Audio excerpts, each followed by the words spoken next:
Hello বন্ধুরা, আজ আমি তোমাদের কাছে নতুন একটা রেসিপি নিয়ে এসেছি। আজ আমি পোস্তর বড়া বানিয়ে তোমাদেরকে দেখাবো। এই পোস্তর বড়াটা দেখো একটু নতুন ধরনের করছি।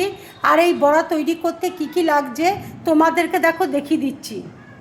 এখানে দেখো এক বাটি মুড়ি রয়েছে, এক বাটির কম দেখো পোস্ত রয়েছে, ভাজা বাদাম রয়েছে, শুকনো লঙ্কা আছে, পেঁয়াজ আছে।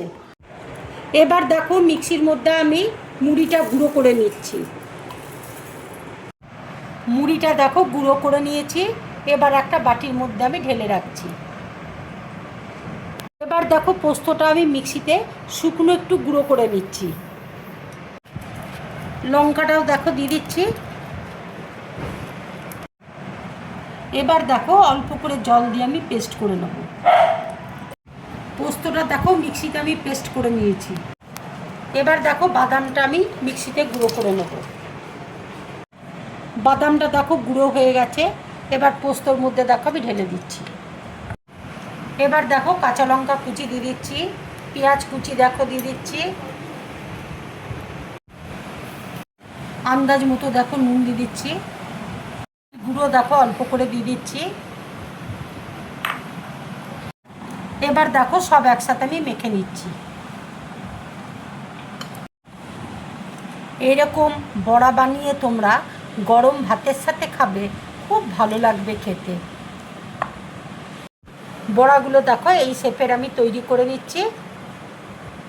ঠিক এরকম শেপে আমি তৈরি করে নিচ্ছি। আর একটা বড়া দেখো ঠিক এইভাবে তৈরি করে তোমাদেরকে আমি দেখিয়ে দিচ্ছি। এই বড়াগুলো খেতে কিন্তু খুব অসাধারণ হবে।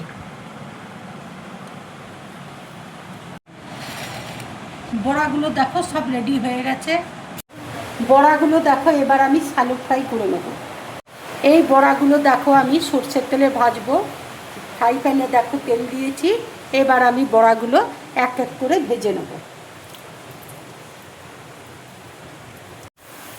তোমরা এইভাবে বড়া ভেজে বাড়িতে খাবে, খেয়ে অবশ্যই আমাকে কমেন্টস করে তোমরা জানাবে তোমাদের কেমন লাগলো। তবেই তো আমার নিত্য নতুন রান্না করতে ভালো লাগবে।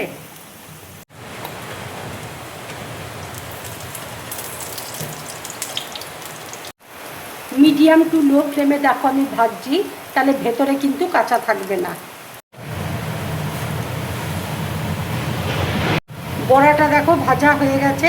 এবার আমি তুলে নিচ্ছি।